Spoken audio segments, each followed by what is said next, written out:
I never start off a review with the conclusion, but I'll take a page from the David Cage opus I'll be discussing today and start a review at the end by stating that Beyond Two Souls is fucking terrible. Now that might be harsh and may also lead you to believe that I don't recommend you play the game, but honestly, Beyond Two Souls is one of those rare games I've played that cross over into schlocky B-movie territory of being so bad it's good. For me, the appeal of this game is seeing the spectacle of millions of dollars being spent on a game that at the time of release was a cutting-edge, boundary-pushing production in terms of visuals, animation and motion capture that all serve an end product whose story is utter trash and its gameplay largely non-existent. Now I'll be the first to admit that when I first played Quantic Dream's previous game Heavy Rain, I liked it a lot. It was a novel experience back in the day, and I guess I was also more easily impressed in my early 20s. But now that I'm quickly approaching my midlife crisis, I've become far more jaded and see how in retrospect the narrative of Heavy Rain wasn't all that great and the gameplay was far from fulfilling when contrasted with what other video games have to offer. Sure, it was more cinematic than most other games of the time, but that's the thing. If I want to watch a movie, I can just pick one from my massive library that isn't 10 hours long, unless I'm watching something like Satan Tango or do a day-long marathon of the extended edition of the Lord of the Rings trilogy. But when I'm playing a game, I'm primarily there for the gameplay.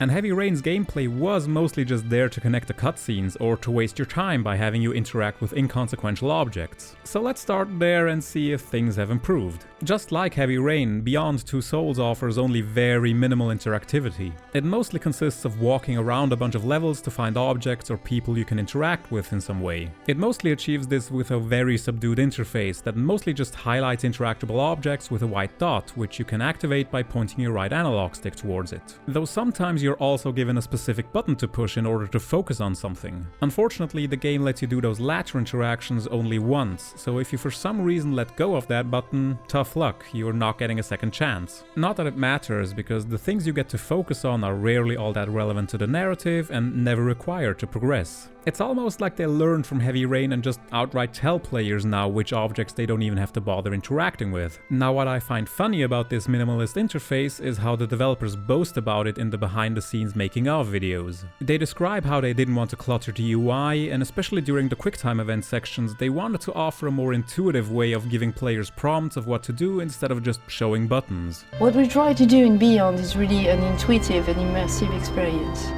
So we created a very discreet user interface with only white dots on screen and very simple controls.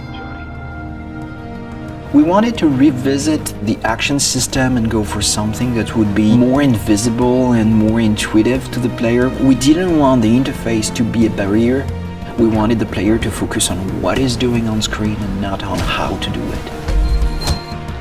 Ideally, the player will forget that he has a controller in his hand and will just jump into the screen. And instead of implementing actual gameplay and just not doing the QuickTime events at all, the game slows down to bullet time and you're supposed to point your analog stick in the direction the action is happening. Honestly, it doesn't work that great. Much like the focusing on interactive objects, pointing your right analog stick in specific directions can be a bit of a crapshoot, especially since the game sometimes interprets your input wildly inconsistently. I've had issues with instances where there were two dots present in completely different directions, but when I pushed my analog stick upwards, it still activated the object to the right for some reason. Not that it really matters if you nail the QuickTime events or not. I actually went out of my way to fail at every possible stage, mindful of the fact that David Cage is on record that he believes failure states in games are bad design. And I can somewhat follow the logic, in the sense that a failure in a game ideally shouldn't lead to the game ending, it should lead to a different place than success. You know, how you can fail certain quests in RPGs and they take that into account for later events. But you know by now that David Cage isn't a real game designer, so the consequences of failure in Beyond Two Souls are almost identical to success. And I know that for a fact, since I did something that I rarely do. I went through the game twice, once where I put down the controller for all these segments and just let the movie play out for a bit, and a second time where I played the game the way Cage intended. And I absolutely urge you that, should you decide to play this game eventually, to do the former. It's especially hilarious during what should be an exciting escape scene through a train and then through the woods, when you can and leave the main character Jodie just standing around. Since the game wants you to move through that forest, it'll actually have Jodie fall over and tumble down a hill a few meters, and it repeats that pattern until she's finally down at the river. It's fucking hilarious. Though it's also completely inconsistent, because once she's down there, she'll just stand there in the river without moving until you can be bothered to make her cross it.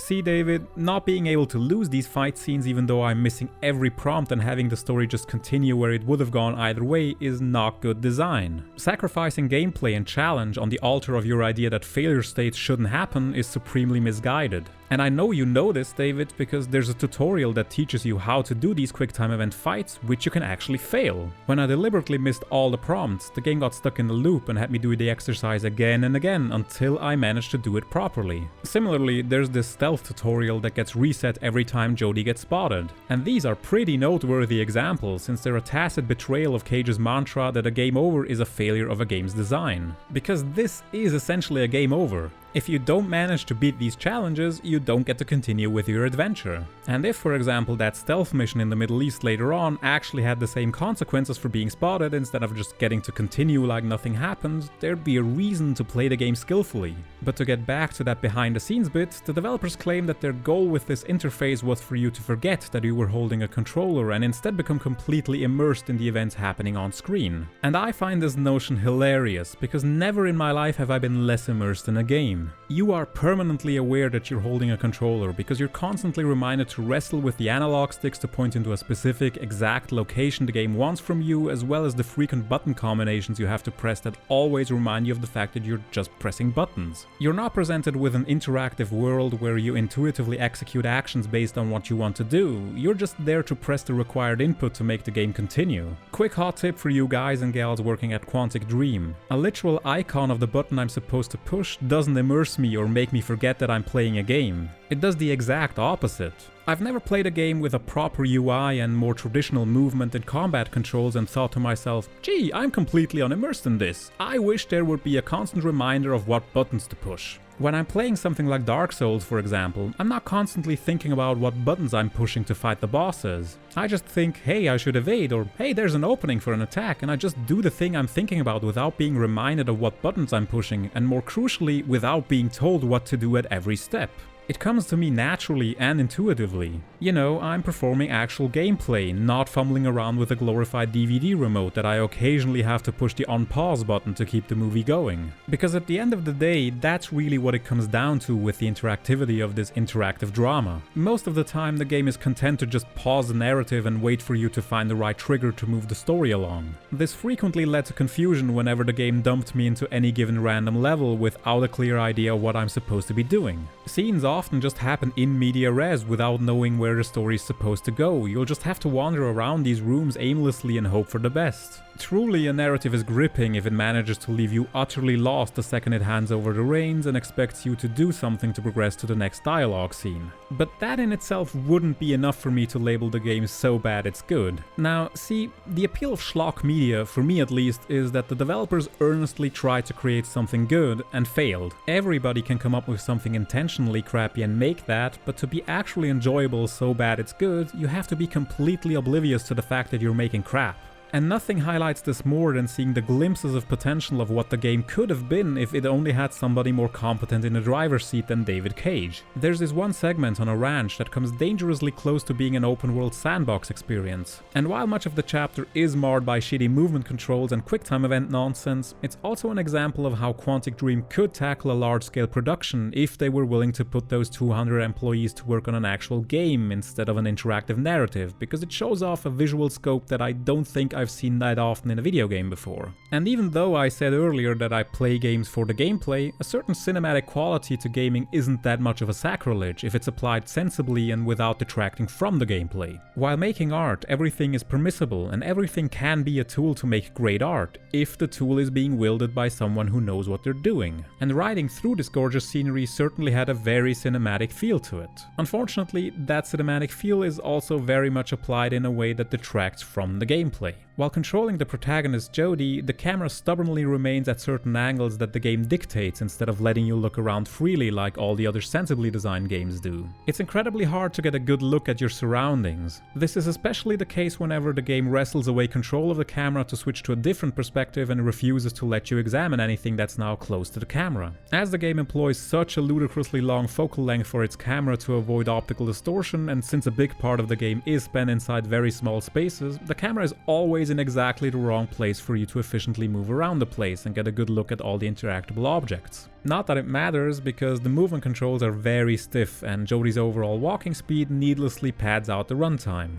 She does have a run cycle, but you're never given a choice over it. The game tells you how to play it, and that means 2 or 3 instances where Jodie remembers that you can walk faster than a turtle and her shitty slow walking speed at all other times. Now this is somewhat alleviated by the fact that you also get to control Jodie's spectral companion Aiden, or Aiden. It's entirely unclear how it's supposed to be pronounced, since almost everybody referring to him switches back and forth. This is where most of the quote-unquote gameplay happens, since Aiden has the ability to freely move around the levels and even phase through walls in order to explore all the nooks and crannies of these levels. And it's actually fun to do so. So Quantic Dream aren't incompetent when it comes to designing enjoyable movement mechanics, they just actively chose to not give them to you when you're forced to control Jodie. I don't know which is worse, incompetence or active malice on the part of the developers, but I'm leaning towards the latter. That would also explain why the game always keeps a tight leash around Aiden, so he can't move too far from Jodie, necessitating that you keep switching back and forth between the two if you want to examine a level with him.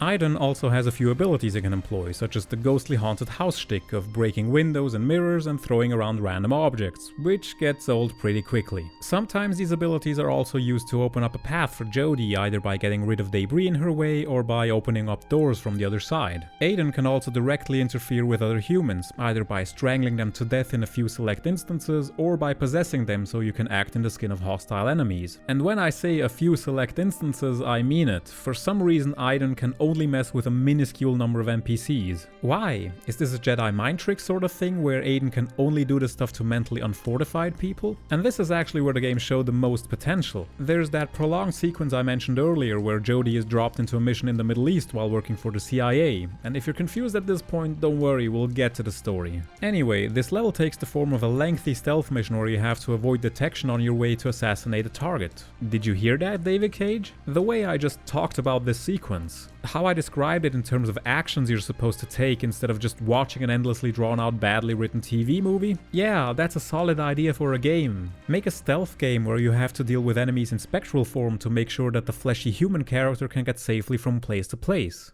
I'd certainly play that. Well, not with the terrible movement mechanics and camera controls of this game, but you know, there's a solid core for a decent stealth experience in there. Unfortunately, David Cage doesn't like gameplay. He's much more enamored with people having emotions for his stories and characters, which leads me to question why he even became a game designer and not a filmmaker. Then again, I'm not sure he'd make a great director or even a screenwriter, because this whole narrative left me entirely cold. Now, if you don't want to get spoiled for some reason, skip to this time code, because I'll be mostly discussing the narrative from here on out. As mentioned before, the game centers around Jodie Holmes and her ghostly companion Aiden. If you play the game in the original version, it non-linearly jumps around between key moments in Jodie's life, so sometimes she's a little girl, sometimes she's a teenager, and sometimes she's a teenager pretending to be an adult dressed in camo. I'm not sure why the game chose to tell its story in this fashion, but I have a feeling that Cage watched Pulp Fiction at some point and got the idea that non-linearity is good because a good movie he saw once was non-linear. But there's nothing revelatory going on that somehow recontextualizes the events of the narrative. It's not like Arrival, where by the end of it you've learned something about the events of the beginning and it triggers an emotional reaction. I only encountered a single instance where the juxtaposition of the scenes is there for narrative purposes. And incidentally, those scenes are also kept right next to each other in the remixed version of the levels that have you otherwise play them in chronological order.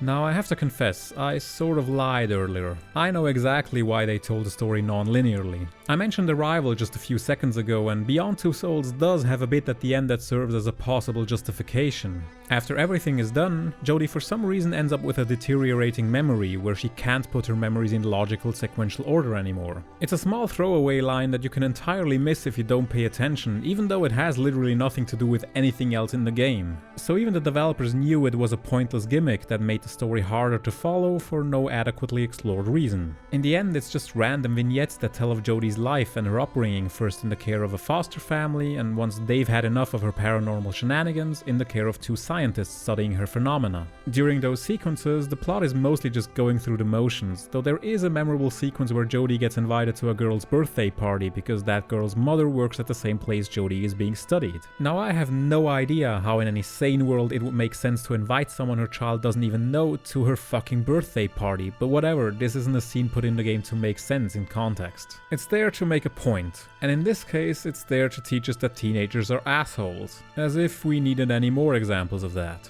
Anyway, once she gets older, she progresses through her teenage rebellious phase, which ends with her almost getting raped in a seedy dive bar if you do all the wrong choices. It's at this point where you might notice that most of the scenes are just there to show instances of Jodie living through some kind of trauma or negative event in her life, and yeah, that's pretty much it. What's also noteworthy here is the setup for her presence in that particular bar. The chapter begins with her arguing with her caretakers about wanting to go out and meet friends, since her restrictive upbringing meant she never got to live like a normal teenager. But the game then just forgets about this justification altogether and her friends never show up at that bar. Maybe it's supposed to be another instance of other children being assholes to Jodie, but I find it more entertaining to imagine that David Cage either just forgot about the reason for her presence here at all, or he decided at the last minute to add some drama at the start of the chapter and pull the justification for said drama out of his ass. It's at this point where the story finally acknowledges the whole paranormal aspect. See, Aiden is apparently some manifestation of some other plane of existence that Cage for some reason calls Infraworld.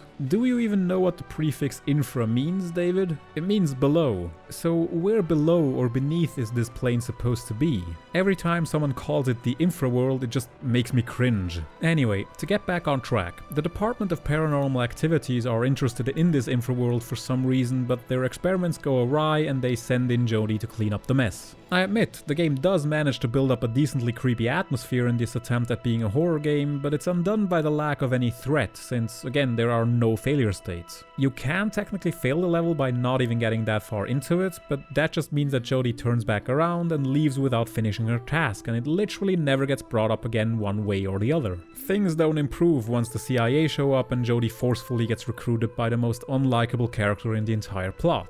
And I point this out because Cage is seemingly of the opinion that women think men who boss them around and generally act like bullies are extremely attractive, so obviously this dude becomes one of Jodie's love interests. There's a scene later on where she invites him over for a dinner date, and you can actually interfere as Aiden to cockblock this jerkwad, and let me tell you, nothing gave me more satisfaction than seeing this dude limp-dicking his way back home. I had to force myself to not do it on my second playthrough to see what changed, but due to Jodie's trauma from that time she almost got raped, and to my eternal satisfaction, Pretty Boy didn't get to score the second time around either. However, it was worth it to play that segment the second time, since the dialogue between the two over dinner is deliciously cringeworthy and there are multiple awkward pauses in the dialogue that almost made me want to leave the room. After Jodie's training is over, she gets sent on a CIA mission where the CIA does what the CIA does best: destabilize a region of the planet by assassinating a democratically elected leader to further the US's own agenda. That's the stealth mission I mentioned earlier. Now, since Jodie executed that assignment under the false impression that her target was just some random violent warlord and not a legitimate representative of the people fighting for peace, she's obviously a bit upset about the whole ordeal.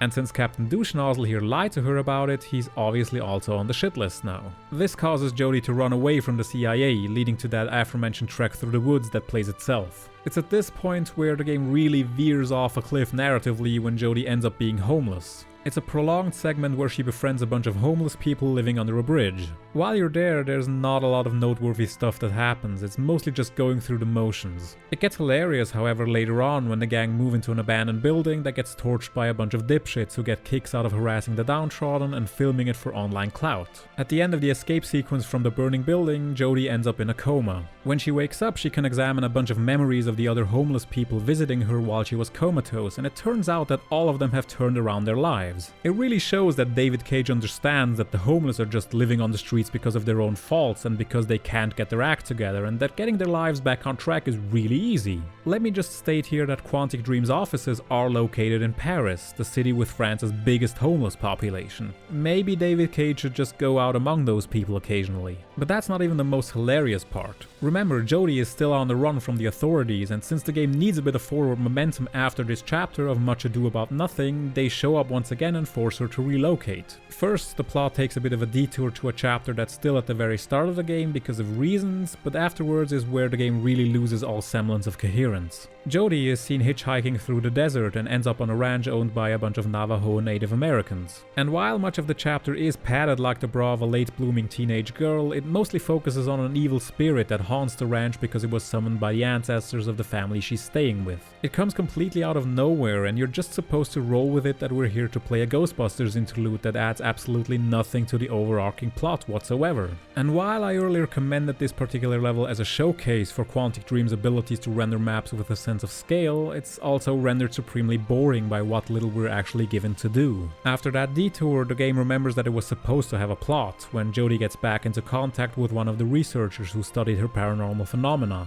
They end up visiting Jodie's mother in a mental institution where she was being kept in an artificial coma after giving birth to Jodie. I admit, in any other production, a scene like this would have carried some emotional weight, but unfortunately it has to be contrasted and compared with the rest of the game, so at best it's a wasted effort. It's at this point where the authorities finally catch Jodie and bring her back in. After the military has taken an interest in the infraworld, they've managed to determine that another country besides the US has been investigating the infraworld. So Jodie and her CIA companions are once again sent out to interfere with another country's legitimate business. It's funny how the game decided to use a fictional country instead of just admitting that it's supposed to be China. Anyway, Jodie gets promised that the CIA will stop hunting her if she does this one final job for them. So you go in there and realize that the rift they've opened up is actually at the bottom of the sea, which means getting into a submarine. And for some reason, Jodie ends up taking Ryan with her instead of, I don't know, the clearly Asian agent who would have blended in much better than our pasty-faced all-American Boy Scout here. Not that it matters, because once you're down there, Aiden can just possess one of the officers and Jodie and Ryan can just stroll through the base without much resistance. The plan does go awry once they have to pass through a containment field which breaks Aiden's possession.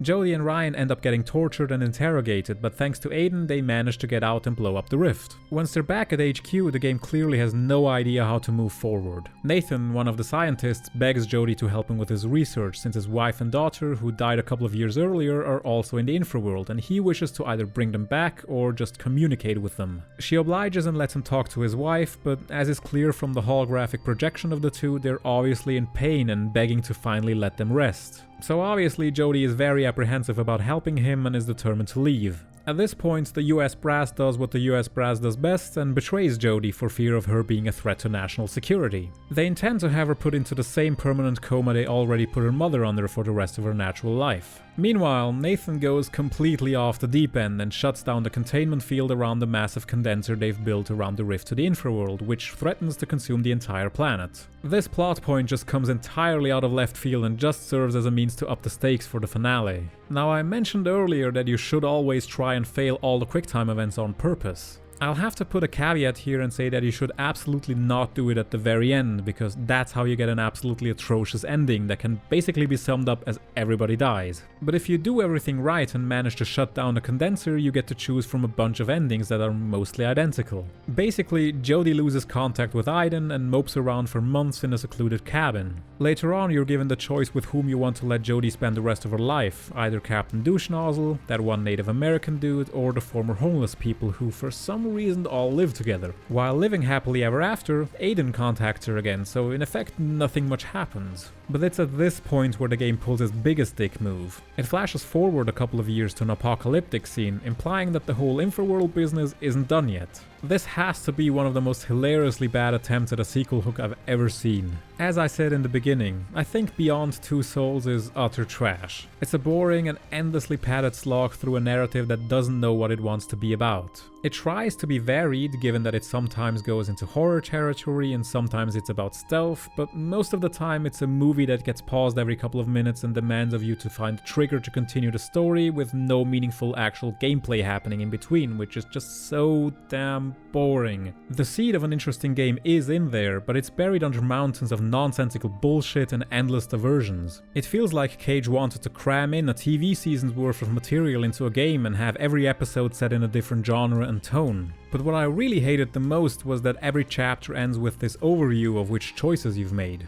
In a better game, this might have been insightful to see how the story changes and how it takes those choices into account. But playing through the game twice reveals that not only did the QuickTime event scenes play out identically regardless of if you managed to succeed or not, but the entire narrative is about as flexible as a glass rod. It seems that the only things influencing the ending you get happen during the final chapter of the game, and nothing you do or don't do has any bearing on anything later in the narrative, so it's just done for its own sake, which isn't why branching narratives in video games are interesting. Take something like The Witcher 2, which wasn't a great game by any means, but it had a clear choice for you to make at some point and radically altered the storyline and the places you got to visit. That adds replay value. But most choices in Beyond Two Souls add nothing, and only a handful of them even lock you out from seeing other later choices you could have been making. Would I recommend Beyond Two Souls? Well, as mentioned earlier, I have a fondness for stuff like this, media that is intended to be good but turns out terribly for one reason or another. Or, as in this game's case, for many reasons that, like the roads leading to Rome, all lead back to David Cage and his fundamental misunderstanding of the appeal of video games to their audience. I'd say that if you want to play the game, you should treat it in an adversarial manner, like I did for my initial playthrough. That way you get to test the limits of its interactivity. But if you intend to play it the way it was designed to be played, you're mostly in for a fairly railroaded experience through endless boring dialogues and underwhelming and completely unchallenging gameplay, if you can very charitably call it that.